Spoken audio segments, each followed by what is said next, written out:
Hello, everybody. I'm Pedro. And I'm Meredith. And this is Gritty Reboot, the grittiest show about reboots there has ever been. That's not how the title goes, is it? Yeah, no, that's how it goes. I love it. And this week, talking about, once again, not reboots. No. We are off topic this week. Instead, we are doing a career retrospective. We did one of these a few months ago for the king of the box office in the 80s himself, Arnold Schwarzenegger. And this week, we are taking a look at another iconic actor. And it is who? Harrison Ford. Yeah, we Come on now. Harrison Ford, come on down. Yeah, come on, take a seat. Oh, no, we didn't get him. Sorry. We called. He did not return our calls or interview. He didn't give a shit. He told us to fuck off, like my favorite cameo of his in Borat. No, not Borat. Bruno. You ever seen that? Mm-hmm. Yeah, that's my favorite cameo. He says they have an interview with Harrison Ford, and he walks up to him on the street, and Harrison Ford just tells him to fuck off and then gets in his car and drives off. I love it. It's the best gag in that movie. No, there's other gags in that movie. That movie's underrated.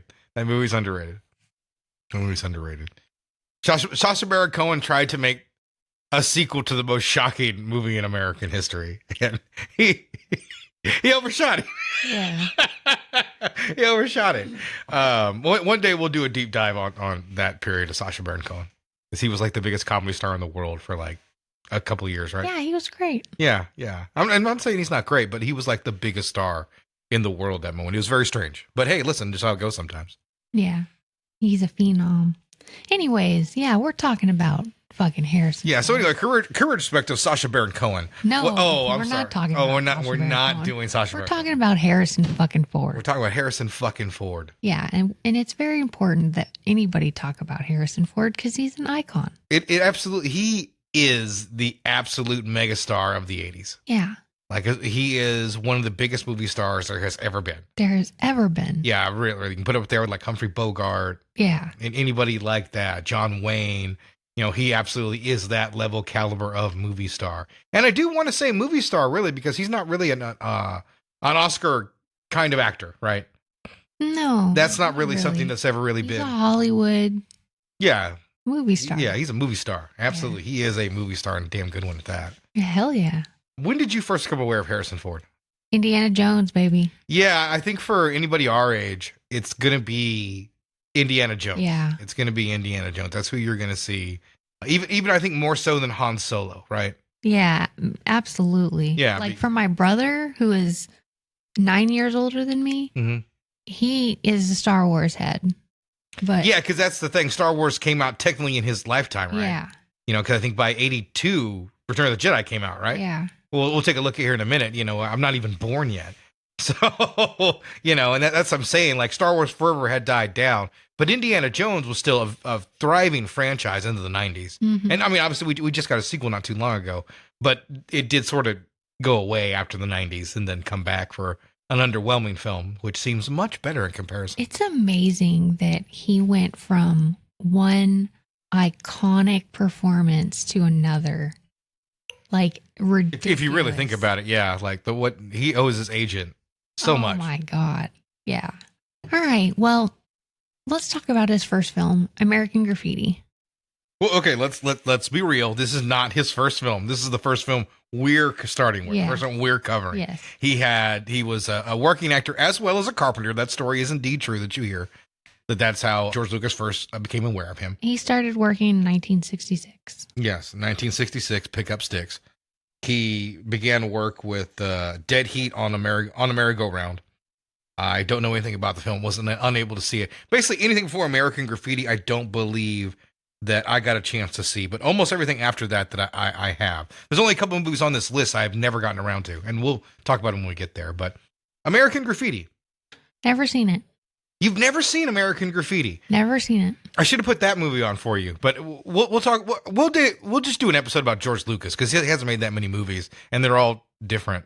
And one of them is like one of the most culturally important movies ever made. So it's kind of a weird thing because Lucas is kind of a quiet guy, and his other movies are a little esoteric, especially THX 1138. And American Graffiti is so full of life. It's a movie that's very different from THX and Star Wars. It very much is. This is a movie that's about people and about something. And that's something that George Lucas has really struggled with throughout the entirety of his career. He just has to tell like a really personal story. This is a George Lucas film? Yeah. Oh. And you would, yeah, yes, it's a George Lucas joint. He co-wrote it with Spike Lee. And seriously? No, he did not co-write. No, I'm just messing with you. Since you have no idea about this movie. You're like, American Graffiti, should I look into that? Ah, fuck it. I just never have watched it. Just never has come up. Yeah, it's a George Lucas movie. He made it before Star Wars. So this is, I think, 3 years before Star Wars. Anyway. 1973. So this is obviously where there is the introduction. And Harrison Ford's kind of the bad guy in this movie. I guess I don't want to give, well, I mean, it's not a whole lot to give away, but we need to watch that one. And I pushed you to watch it, and you've kind of rejected it. But I think we need to definitely take a look at American Graffiti when we get the chance. But Harrison Ford is immediately a movie star in this movie. I think that's the one thing I take away. Like, immediately when you lay your eyes on him, this guy's just effortless charisma on screen. And that's a different thing than necessarily being a great actor. Those are two very different things, you know. Mm-hmm. The Rock is a movie star, not an actor. The camera loves him. Yeah, and I think this is a similar thing with Harrison Ford. I think he is a good actor as well, but he is an amazing movie star immediately. Yeah. We have American Graffiti, which I think is a fantastic starting point. And if you're talking about, it's really one of the best films that he's been in. And after that, we have another great movie. Now, he isn't in as much of this, and that's in 1974. This is Francis Ford Coppola's The Conversation. We were just talking about this the other day, and I completely forgot Harrison Ford's in this. It wasn't until I was doing this, looking down the list and doing the research, I was like, holy shit, that's right, he is in The Conversation. This is an incredible thriller in what is the hot streak of Francis Ford Coppola's career, as he's just hit after hit after hit after hit. And this movie is another incredible film in that span. He does, like I said, have a little bit of a smaller part in it, but he is commanding the screen from the moment that he's on. I think this is a really impressive performance. Also a movie I've never seen. Yeah, no, and I can understand that this movie isn't as talked about, but it still is a great movie. It still is really a great American film. He does some TV movies. Judgment, The Court Martial of William Calley. I haven't seen these movies. So we're skipping those. Yeah, Dynasty and The Possessed. And then we have 1977, Star Wars, Episode 4. Yeah, so it's just Star Wars when it comes out. It doesn't get the Episode 4 till a little bit later on. But so, I mean, what can we say about Star Wars, right? It is, like I just sort of mentioned, the most important movie ever made. Yeah. Yeah, it changed how everything worked entirely. Movies became about toys and marketing more than art from this moment on. But it wasn't all bad. This ushered in the era of the blockbuster, and Harrison Ford would be the king of it. And it only is fitting that he would be really there for the film that really helped launch it in the stratosphere. Jaws would have been the movie to predate this in that respect, but this is the movie that really launched that blockbuster era right in the stratosphere, where every summer Hollywood was trying to outdo each other with big, gigantic, effects movies and these, these kinds of films over and over again. And it really was a magical period. We're in the death throes of that now. We're still trying to be in that, and it's sometimes it's there, sometimes it's not. But it really did change the way movies were done entirely. So Star Wars is huge, and Harrison Ford is the best performance in the film. He is the most down to earth human character in this thing. Yeah, he's great. Yeah, no, he absolutely is, and he is who you need in a movie like this when there's all this kind of sci-fi mumbo jumbo going on, right, with the Force and all this. He has to really ground the film, and he does a great job playing the coolest guy in the universe. He's so cool. Yeah. He's so cool. And it deserves to be said, you can't always have chemistry with every actor you're paired with, but he's so good with Chewbacca. Yeah. He really is. Like, how they play off each other, the way he is, like he understands everything that he says. It really is a great back and forth between the two of them. He sells that character. I know as a kid, I never ever doubted that Chewbacca was like real or anything like that. Yeah. You know what I mean? Like he is a real character in that narrative. And that's a lot due to Harrison Ford and his great work in that. Yeah, both of them. The person that played the voice and Harrison Ford. I don't know why. That was such a slow delivery from you. You looked at me funny. No, I can't remember the name of the guy who played the Wookiee. And I've met him, and I feel really bad about it. Peter Mayhew. Peter Mayhew. You remember. I remembered, so it counts. I'll cut it to where I do. I didn't even say anything about forgetting. Mm-hmm. Tall guy. Nice. Yeah. Now imagine he is pretty tall. Yeah, very tall dude. Yeah. He's from the area. He's like 6'6"? No, he's like 7 foot. Shit. Yeah, he's a big, tall guy. Fuck. He played a Wookiee, I'll have you know. The next biggest thing he probably did was the Star Wars Holiday Special, which we watched like 5 years ago. Yeah, I'm glad you put that on your list. I didn't even put the Star Wars Holiday Special on my list. I completely forgot about it, just like George Lucas wants. But yeah, we saw this a few years ago. We found a YouTube rip. It wasn't in great quality, but we watched it. And we sat there in horror as it really played out. Yeah, it was awful. Yeah, because it's basically a bad TV variety show featuring Star Wars characters and themes, right? Mm-hmm. Like Han Solo. Pardon me. Harrison Ford is looking around like lost. Yeah. Like he's like, my agent really agreed to this. Mm-hmm. You know, and everybody very much does, you know. But B. Arthur's in it. So B. Arthur is in the Star Wars canon.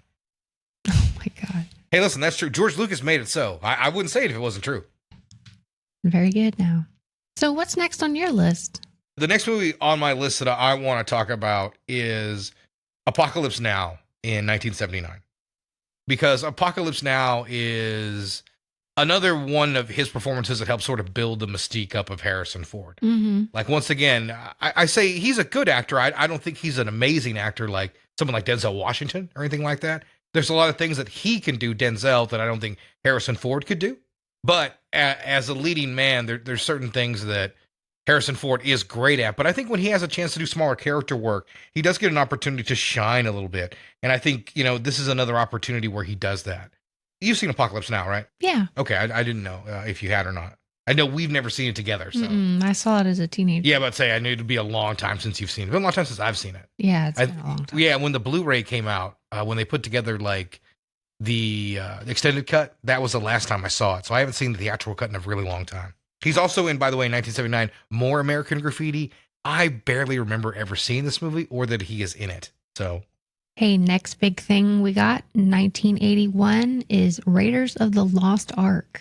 I mean, this is when I fell in love with him. So, yeah, now I do know we are skipping 1980s, The Empire Strikes Back, because we talked about Star Wars. Yeah. And as his career goes, you know, I just wanted to mention, like, he is ascending, and George Lucas goes against his judgment because he didn't want to always work with Harrison Ford. Mm-hmm. You know, they initially wanted Tom Selleck for the part, but he was blocked by his TV show Magnum PI. Oh, damn. From doing that. Yeah. Fucked him. What a different, yeah, exactly. What a different world it would have been. It was only the biggest movie franchise of the 80s. Yeah. Do you think he still would have been indie? I don't know. I'm sure like there's alternate universes out there that like Tom Selleck is on that poster and it bombed. Or maybe it was a big hit. I don't know. I don't know. I really don't. But I would say it wouldn't be as it was without him. I think Tom Selleck is great, but I don't think he has what Harrison Ford has, which is that command of the silver screen like that. I just thought of a reboot we should do. What? Blade Runner. Well, yeah. Well, of course we'll do Blade Runner one of these days. Yeah. We'll talk about Blade Runner in a minute.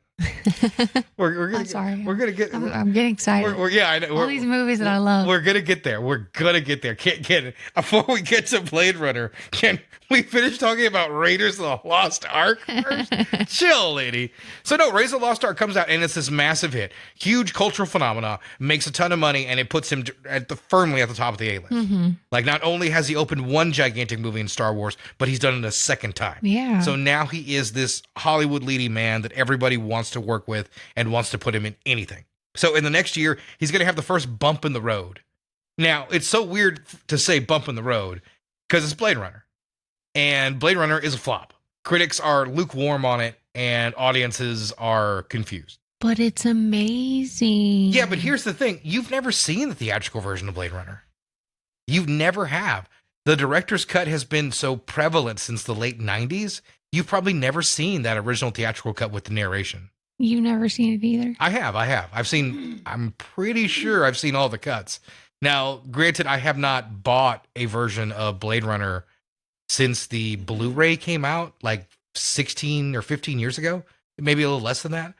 So there could indeed be a new cut. But as far as I know, I think I've seen every cut of Blade Runner. And the theatrical cut, well, I mean, it's not awful, but it's certainly not a groundbreaking movie. Like the narration is half-hearted by Harrison Ford. He did not want to do it because Ridley Scott didn't want it in there. And it certainly sounds like he didn't want to do it. It's a lifeless performance, and it really drags the movie down. But none of that is a problem in the director's cut or the version that you're used to seeing.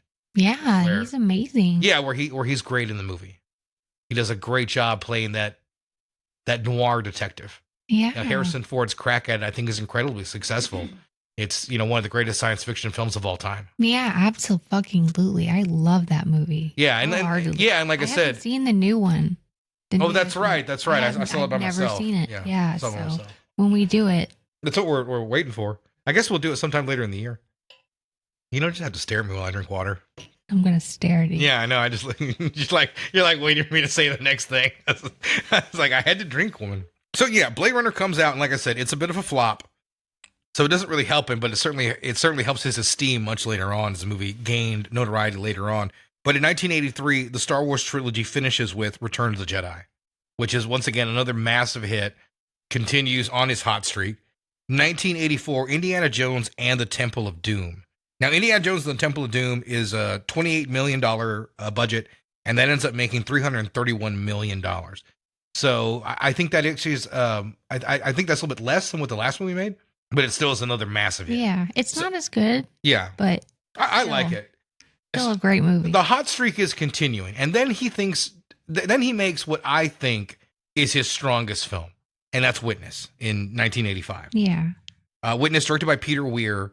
This is the film where a young Amish boy sees a murder, and Harrison Ford has to try to protect that boy when he realizes that police corruption is involved, and no one is nowhere, and no one is safe. And I think it's an incredible movie. It's so good. It is everything Hollywood cinema is in one package, right? Yeah. It's a story that's easily understood. It is not necessarily a complex tale, but it's not a simple story either. This is really the best film that he is in. And I wanted to mention that because he's in Raiders of the Lost Ark and Star Wars. I know. But I think pound for pound, this is probably the best movie, shot for shot as it goes. This is as close to a perfect Hollywood movie as I could ever imagine. This is a great film, and he's amazing in it. This is some of his finest work. Yeah, for a movie about Amish people. Yeah. Goddamn good. Yeah, I mean, on that kind of pitch, you'd be kind of amazed when you watch it how really great this movie is. It's an incredible screenplay with great direction. It's great when all that comes together. That's not, I mean, I think you might have been the one to show me this movie because I would never, if somebody told me, hey, go see Harrison Ford playing an Amish dude. Yeah, because I told you. Is this for rich or poor? What had happened, I think we'd seen an episode of Family Guy, and that was the parody. They had done that parody of the scene where he has enough and fights the tourists. Yeah. They did a parody of that, and that's when I mentioned it to you, and you had never seen it, and I told you, listen, this is a movie like they showed us in screenwriting class about how to write a script. Mm-hmm. And no script is perfect. I want to say that right now. Every script can have a hole or a problem, but who gives a shit when it's this good? Is the issue. I said all the time, I'm sure you could find a hole in this one. Yes, I know there's probably some issues in the Back to the Future script, but when it does everything right, who cares? And this movie does almost everything right during its runtime. Yeah. It's just great. It's just amazing. Then after that, he reteams again with Peter Weir for the Forgotten Mosquito Coast. This is a $25 million budgeted film. Makes around $14 million. This really is a forgotten movie. I've never seen this movie. I've never seen it. We looked for it, and we were going to have to actually pay to rent it. And I wasn't going to go that far to get a movie that is... let me check the Rotten Tomatoes score on that. 70%. 2 thumbs up for Siskel and Ebert. So maybe it's a hidden gem? It's one that we didn't get a chance to check out because we focused on other movies. Yeah. Well, we had seen Witness a few months ago. Yeah, so. We've oddly seen a lot of Harrison Ford movies lately, so it just worked out to where we could do this retrospective. And I think this is the one that we wanted to get to, which is Frantic. This is the movie that he made with Roman Polanski. Mm-hmm. We just didn't get a chance to see it. I had seen it on cable as a kid, so I'm familiar with the narrative. But I hadn't seen it as an adult and really got a chance to absorb it. And I've heard it's certainly one of his better works, and that's one that we just didn't get to.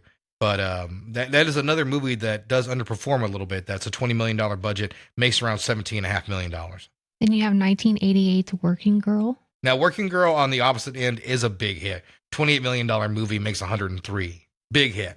Yeah. And Working Girl was just one of those movies that kind of perforated the cultural zeitgeist of the time, which was much easier when there was just, a few channels and only those movies coming out. That's all you were really getting. But this was another movie that he was in that was a real big hit, was something people were talking about. So you not only want to be in movies that are good, but you want to be in movies that people talk about. Mm-hmm. And this certainly was. It would have been memed if there was such a thing at the time. In 1989, he goes back to play Indiana Jones yet again in The Last Crusade. Yeah. So he's once again working with Steven Spielberg to play Indiana Jones. And this is what most people agreed was a return to form. Yeah. People like this one a lot more than they liked the last movie. Yeah. And this movie is another big hit for him. Obviously, an Indiana Jones film isn't going to flop yet.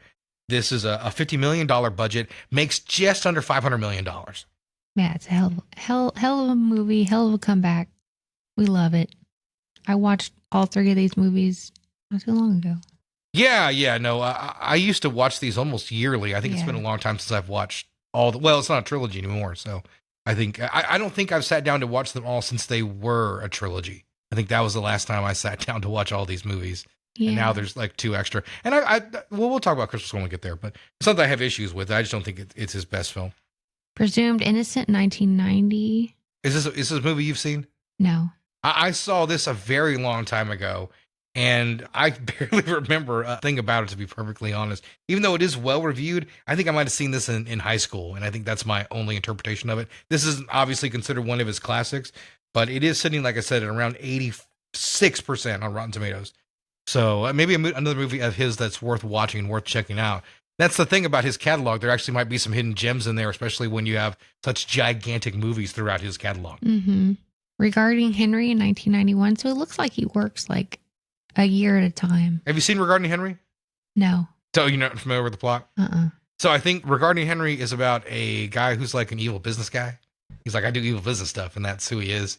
And he is attacked and shot in, I want to say, like a robbery of a convenience store. Mm-hmm. And when he recovers, he has brain damage. And so he doesn't remember a whole lot about his previous life. And I guess like it's a face turn is the whole point of the movie. Oh, okay. He becomes like a good father and a good husband and a good person. And then he like slowly discovers that he is a piece of shit. Like he was cheating on his wife and he was embezzling money and he was like doing all these really immoral things. But he's like absolved because he didn't know, I guess. He didn't know, babe. He didn't know. That would have been the great moment in the movie. He's like, oh yeah, I never knew that. He just turns the camera and goes, or did I? Wink. Actually, I don't remember the movie well enough to speak about what happens at the end. For all I know, that is the twist at the end. Yeah. But I just wanted to remember this. I remember that plot, and that I kept having to correct a friend of mine who's always referred to the title as retarding. And he's stupid now. No, he can't remember. So that stuck for a long time, and I have to remember in mixed company and not call it that. We've covered the next movie extensively in Patriot Games in 1992. So yeah, another big hit. But yeah, we've talked about this one before. So the hits continue because we're going to move right past Patriot Games because I want to talk about The Fugitive. And Fugitive, one of my favorite Harrison Fords. Here's the thing about The Fugitive is like some of these hits are so big for Harrison Ford, some of these movies kind of get forgotten or left out because there's no one clamoring for like a re-release of The Fugitive or, no one out there cosplaying for any of these characters. But this is an amazing Hollywood movie. A thriller and a half. Yeah, like we sat down to watch this one. This would be like a 90s throwback. And we were 3/4 of the way in and I was like, Jesus Christ, this is a great film. Mm-hmm. Like I was like enthralled, and I've seen this movie quite a bit. Yeah. It had maybe been a decade plus since I'd seen it, but I was there wasn't a surprise in the plot. Like I knew what was going to occur. And I think I was just amazed at how well directed the film was, all the great performances that were in it, and Harrison Ford, for the first time, laying his, I didn't kill my wife, like he's going to point at people angrily and keep his family safe or that he was not responsible for his wife's death. I remember my parents owned this on VHS, and that's how I first saw it. Yeah. Because like I was fascinated with all the movies that my parents wanted to watch. Of course, as a kid, that's the way you are. That's how I watched it. It was on VHS. Yeah. And I fucking loved it as a kid. You can enjoy it at that age. I think that's the thing. I think a lot of people just sort of see this movie like whenever it comes around because it is a PG-13 movie. And so really it's almost suitable for all ages for the most part. This was a movie that obviously was a big hit. Like I said, $370 million off a $45 million budget. I mean, just also the one-arm man bit that perforated the cultural zeitgeist for years. Mm-hmm. That was a joke you could reference for a solid decade and a half. Yeah. Only now would someone look at you and be like, what? You know, even then, some people would still get the reference. I just want to mention, like, that's what this reference is from. Granted, it's from the show, but this is what really threw in the stratosphere. Nobody even knows there's a show. They just know there's this movie. Absolutely. And there was even a show after this one as well. There was another show after this. And there was a weird sequel that we saw not too long ago.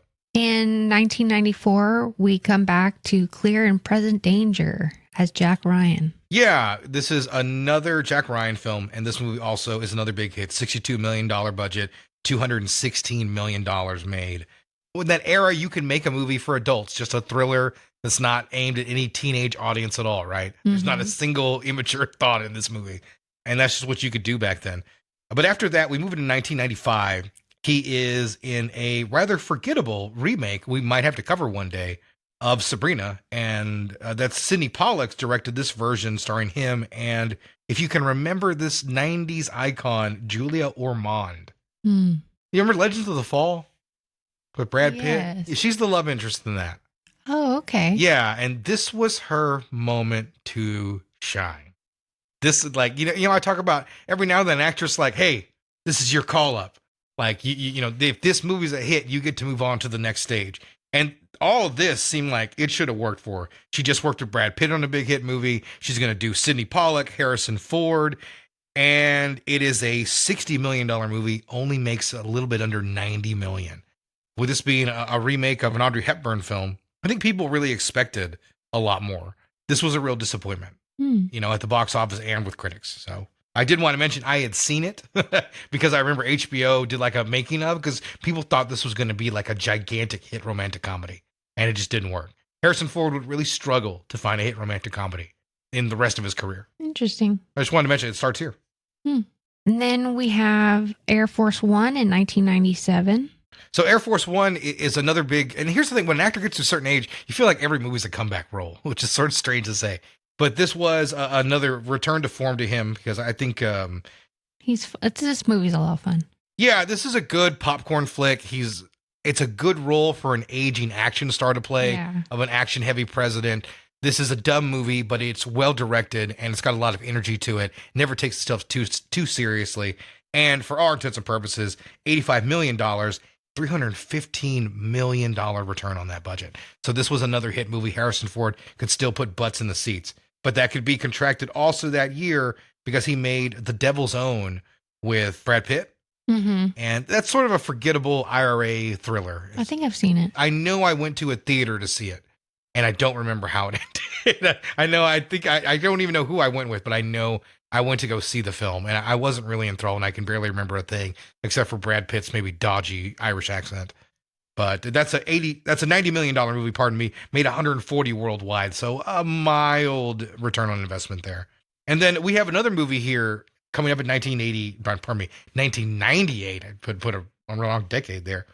We actually took the time to check out 6 Days and 7 Nights this weekend. Yeah, because you had never seen it. I never had. I just managed to avoid it. I told you it was a bad movie. Well, it was a bad movie. And one of the reasons I wanted to watch it was because of Anne Heche. And I don't know if this might get lost to time, but Anne Heche was Ellen DeGeneres' girlfriend. Ellen DeGeneres had just come out of the closet maybe the year before, if not earlier, or even sooner. I don't remember quite the timeline. But that was a big story about Anne Heche's career is, were people going to accept her as a romantic lead in a heterosexual comedy if she was a lesbian? Mm-hmm. Now, I know that might seem ridiculous and absurd, but that really was how they felt about it. Yeah. And that was one of the things that was almost all around this marketing. And it made for, I guess, sort of a strange campaign. Because of that, I never, ever really sought out the film. And as I saw it, I didn't even know it was an Ivan Reitman film. And so I was ultimately disappointed by it.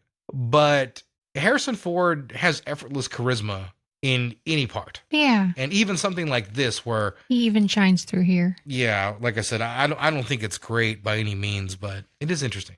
Hmm. Coming up next, he has another one to avoid. Random Hearts, and that's another Sidney Pollack movie.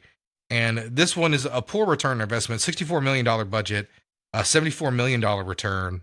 And this is a movie that is sitting at 15% on Rotten Tomatoes as well. Yeah, it's a bad movie. Yeah, this is one of the real misfires in the 90s. People just don't care for this movie. I know I've seen it, and I barely remember a thing about it. It's a plot about airplanes, I believe, right? Yeah. That's what it is. Like their That's husbands all they care about. Oh, their significant others died on airplanes or something. Mm-hmm. It's uninspired, and it isn't great. By the way, I think I forgot to say, but the box office numbers for 6 Days, 7 Nights, $70 million budget, $165 million return. So it's still a moderate hit. What truly lies beneath, Meredith? I don't know, but I love this movie. I know you don't like it. No, I don't care. It's not that I don't like it. It's just not very good, and I want to like it. I love it. I think that's worse. I was like, no, I want to like it because I had fun, nostalgic memories of watching What Lies Beneath with you. This is the 2000 film directed by Robert Zemeckis. Fun fact about the movie, Robert Zemeckis only made this movie because he was on break while Tom Hanks lost the weight. I wanted to say Tom Cruise. Tom Hanks lost the weight to do Castaway. They did the very first half of the shoot, took a year off, and they shot this. And then they went off to shoot Castaway. Castaway was a better movie and a bigger hit than this one. Yeah, Castaway definitely is a better movie. But I still think this is a gem. And this was a hit, by the way. $100 million budget. $100 million budget. Well, I guess Harrison Ford and Michelle Pfeiffer don't come cheap. And there's some big early CG that really hurts in the end because it's showing off the CG-ness of it. And it looks really bad today. Well, not really bad, but it looks very dated. But like I said, $100 million, just under $300 million. Pretty nice haul for a thriller really not aimed at kids, right? This is not a teenage thriller at all. This is a thriller for adults. Yeah. So, but either way, this movie was a big hit, a big hit. And Harrison Ford walked around shirtless and it looked great. You know, he was showing that he still has it in his 50s. Mm-hmm. He's still a virile man. Next, we have Captain Alexei Vostrikov as K9 the Widowmaker. Yeah, this is actually Catherine Bigelow's K-19 the Widowmaker. This is the most ill-advised movie ever made. Yeah, Harrison Ford and Liam Neeson, right? Yes. Yeah, I'm just making sure it was Liam Neeson. I didn't have a fever dream. No. They do Russian accents. Russians. Yeah, they do Russian accent, you say?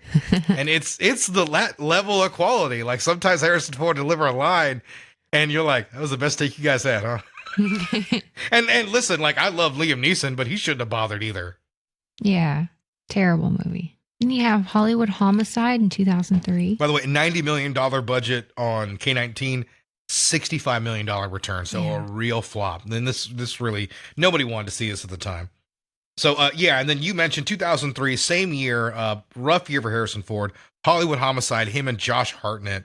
This is an underwhelming comedy, $75 million budget, $51 million return. I don't really know what to say about Hollywood Homicide. I saw this movie when it came out, only because I think my mom was getting her hair done.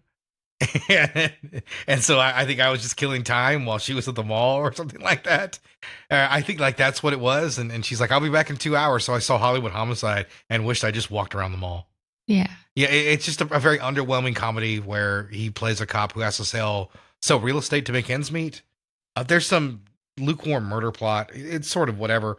It has a 30% Rotten Tomatoes. It's another one that you should avoid. And we're getting to a lot of avoids here. So. Yeah, Firewall in 2006. Never seen it. Probably don't want to. I've seen Firewall. This was in his Give Me Back My Family era of Harrison Ford. And this was the start of it. Firewall's just a really underwhelming thriller with him and Paul Bettany. Plays an IT guy who has to get codes or nudes or something that, I don't know. They hold his family hostage. And Harrison Ford has to do Harrison Ford stuff to get him back. It's not great. $50 million budget, makes $82.5 million. So he does get some return on this one. A lower budget film worked for him. And then in 2008, he goes back to play Indiana Jones yet again for the fourth time. So people don't like Indiana Jones and the Kingdom of the Crystal Skull, but I don't like it. I do want to say this $185 million film makes just under $800 million budget. It makes just under $800 million. It's about fucking aliens. It is about aliens. It's lame. But I mean, the other ones are about like ancient stuff. Aliens can be ancient. There's a show about it. Boom. I win. You're welcome. No. You're welcome. No. You're welcome, George Lucas and Kathleen Kennedy. You're welcome. I'm off the drop of the mic. I don't hate this movie. I've never hated this movie. It's not my favorite of those, but I still thought it was a fun time. It was Harrison Ford trying to get some of that magic back and being somewhat successful, and Spielberg also trying to get it back and being a little bit less successful. Yeah. And the screenplay never really helping them out all that much. But as far as Indiana Jones story goes, it's a little bit worse than Temple of Doom, somewhere in that realm. But I still think it's a perfectly watchable installment in the franchise. You don't have to look at me with hatred. I'm not trying to. Okay, so we have Crossing Over. So this is 2009. I don't know. This may be the first Harrison Ford movie to go straight to video. Yeah, I don't know. Yeah, this might be the first one because I'm going to take a look right now.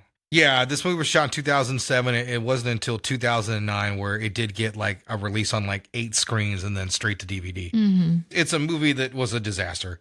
It only made $3 million at the box office. And we have Extraordinary Measures in 2010. Which I've never seen.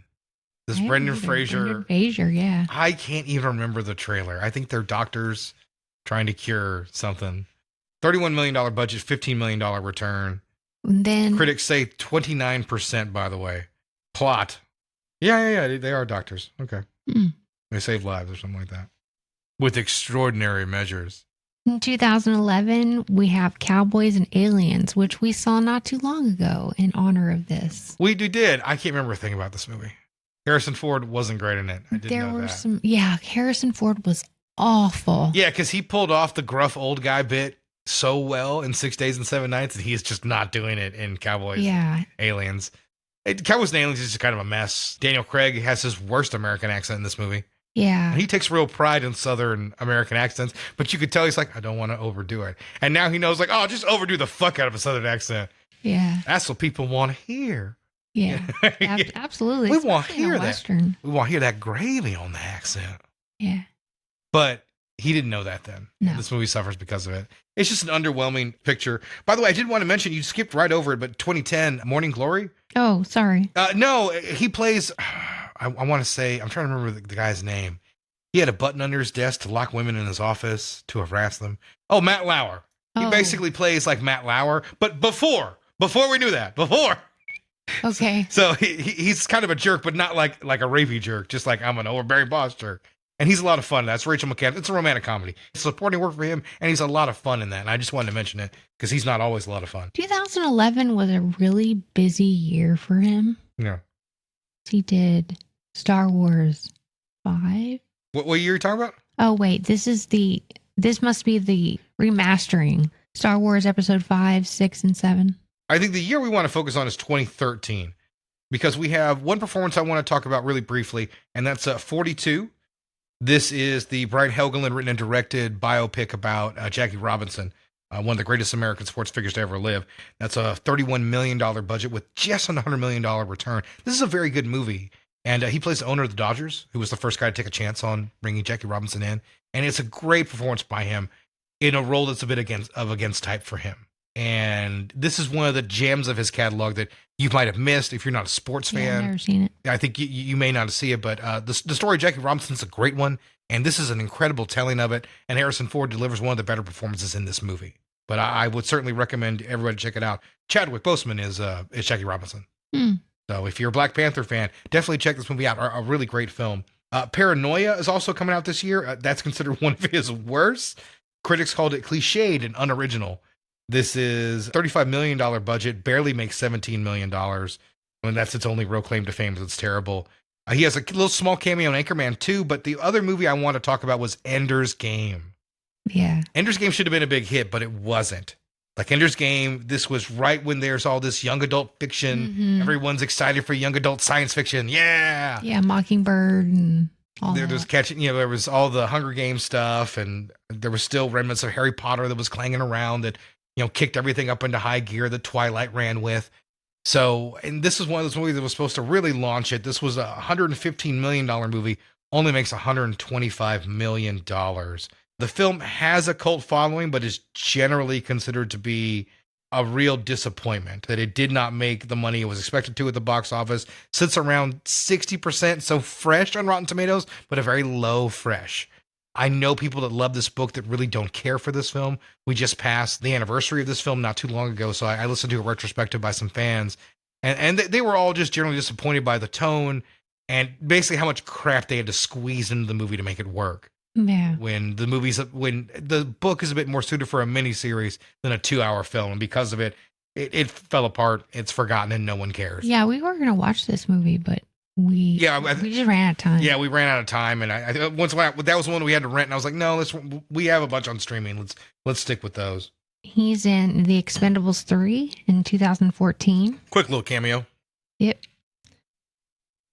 Age of Adeline in 2015. Yeah, that's the Blake Lively ego project. I mean, Blake Lively doesn't age movie, which I always looked at as like, this is the ideal. She's like, what an ideal role for myself, a woman that never ages. He plays one of her lovers who sees her when he's old. It's okay. I've seen him once. We're back in the Star Wars gear. And he's great. This is a great, lively, energetic performance from Harrison Ford. Episode 7. He is really good in this movie. This film I want to straight up say, this movie is now underrated. People really shit on these Disney sequels, but this was exactly what people wanted to see from this movie. They wanted something that wasn't like the prequels at all. Mm-hmm. They wanted something that was a lot like the original films, full of action and some good comedy and just a fun movie. And this really was, and Harrison Ford helped with that. And he gives the movie its big emotional sting at the end. He has 2 back-to-back great returns to franchises. Yeah, he's in Blade Runner 2049 as Rick Deckard 2017. So yeah, Blade Runner 2049, this is another great return to form. I want to see it so bad. I won't say a whole lot about it, but he's really good in the movie. It's a great use of bringing an actor like him back for this. You would consider it a reboot though, right? I would. Well, it's a long-awaited sequel is how to take a look at it. We can cover it. No, we're going to cover it. It's long enough, for Blade Runner 2, I suppose. But it is a great movie, and he's amazing in it, and it's exactly what you would have wanted from a reboot like this. I think the biggest issue that I have with this movie is that it does very poorly at the box office. Because one of the things I say is, it's about a $200 million movie, makes 267. So, you're looking for a little bit more return on that. No one ever should have made a $200 million Blade Runner sequel. Yeah. A lot of people say Blade Runner is their favorite movie and they've never even fucking seen it. So it's like Citizen Kane to some extent, except a lot cooler. So that's why it has that. But the movie just, like I said, it didn't really penetrate like it should, but it has found its audience over time. And Harrison Ford's still very good in it. I can't wait to see it. Yeah. We'll check it out soon. He plays Rooster in The Secret Life of Pets 2. Where he's not very good. No. I remember when I watched this film, I was like, dude, any voice actor could nail this part that Harrison Ford is sleeping through. He's in another Star Wars movie. Yeah, he's the cameo at the Force Ghost at the end, I guess. Force Ghost. He does a lot of TV, but then he ends 2023 with The Indiana Jones and the Dial of Destiny. There's one other movie that you left out in 2020. I did see The Call of the Wild. Oh. I've read this, and this is pretty lackluster work from Harrison Ford. It's a lot of green screen work in it. It just doesn't really come together. And I think this is another misfire late in his career. I think he's had opportunities, and a lot of things just didn't really come together for him. But yeah, the big one to talk about, obviously, is The Dial of Destiny. This return to the franchise does not work well. In his 80s, he comes back to the James Mangold film here. $300 million budget, makes around 380, but that's certainly not what anybody was looking for in this time and age, No, it wasn't very good. No, it's not a great movie. It doesn't really fit necessarily with the other Indiana Jones movies. Fans were displeased. I wasn't really enthralled with the movie. Mm-mm. Like, I'd have been okay with some more controversial decisions if the movie itself would have been a higher quality product, and it just wasn't. I wasn't enamored with it. Good. Neither was I. Yeah. You have nothing else to add? Okay. No, but, I mean, what else could you add? It's a shit movie. Yeah, but I mean, it's very uninteresting. It's one of those things I can understand why he made this decision to come back to play the character one more time. You know, it's a big payday, and you know it can be a big hit again. But it's a real shame they did, because it was a sour way to end it when everybody thought they already had a real sour way to end it. They just need to pass that character on. They need to have like Indiana Jones' son or something. Well, that's what I thought when they initially were going to do this. I was like, well, they should recast. And people were like, well, who do you cast? I'm like, well, I don't know. That's not my job. Hemsworth. You know, that's not my job. Somebody else can figure that out. But I think the idea of putting an 80-year-old in this part to play it one more time wasn't the best idea. Yeah. And to kind of make it like Logan, where it's like an old guy who's, you know, life was meaningless and everything like that, you know, and maybe, yes, that is the point of aging. Sometimes, you know, things don't turn out how we'd like, but I don't know if that was the ending we all would have imagined for one of the greatest heroes in the history of cinema. Absolutely. Well, I scoured the internet and I came up with a little bit of facts about Harrison Ford that you might find interesting. Yeah. Are you ready? Oh, I'm ready. He lives in a white painted ranch house that he built himself in Jackson Hole, Wyoming. I'm not surprised he built it himself. Yeah, he seems he's like a carpenter. Rustic kind of dude. Yeah, so. Yeah, he seems to be an all-American kind of guy. What do you think? You think he calls her Cal? I don't know. Callista? Ta? Callie? Flocky? Callie? Yeah. I think he calls her Flocky. No. Hey, Birdwood, come here, Flocky. At least they're happy, right? Yeah, they've been together a long time. 25 years. They've been together a long time. Sure, he married her when she was like 22 or 23. He has a species of Central American ant, the Pidal harrisonfordi and spider Calponia harrisonfordi, named after him in honor of his conservation work. Wow, that's pretty impressive. Right? I don't have anything named after me for my conservation work. He also has a butterfly named after his daughter. Oh, that's sweet. Georgia. I don't know the scientific name on that one. Georgia's a state. No, it's apparently a daughter's name. It's apparently a daughter's name too.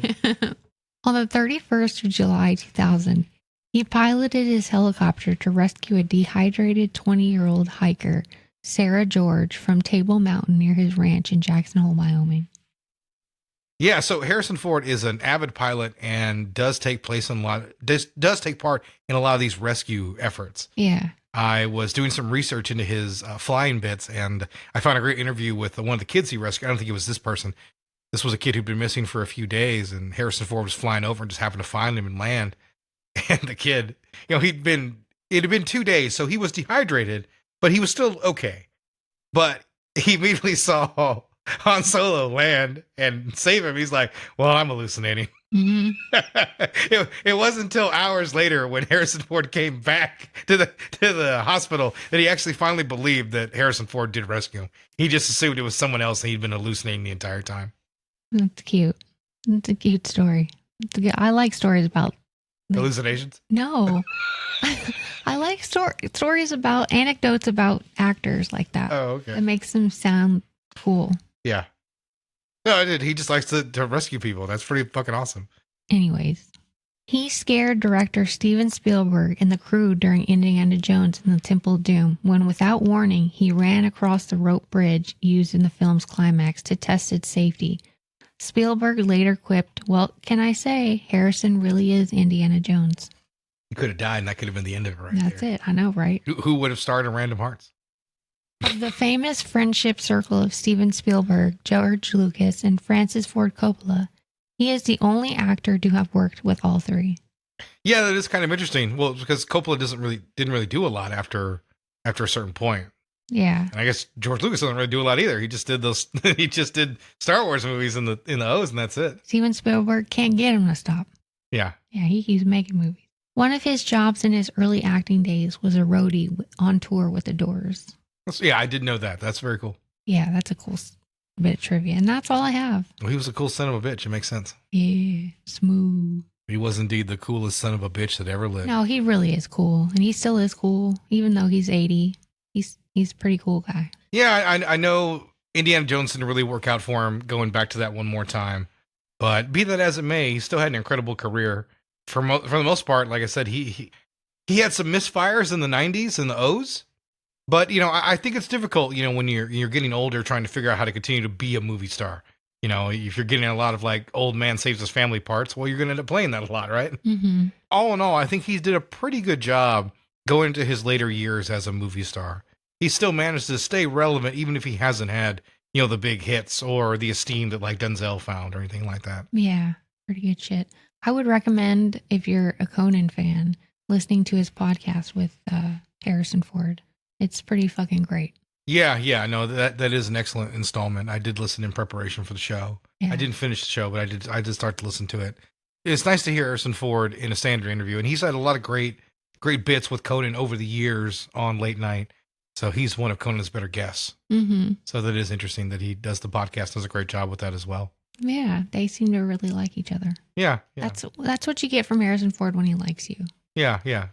Harrison Ford, I would assume not always the most friendly guy, but he was in Star Wars, and those fans kind of suck. Yeah. So he'll talk about Indiana Jones up and down, but he never talks about Star Wars.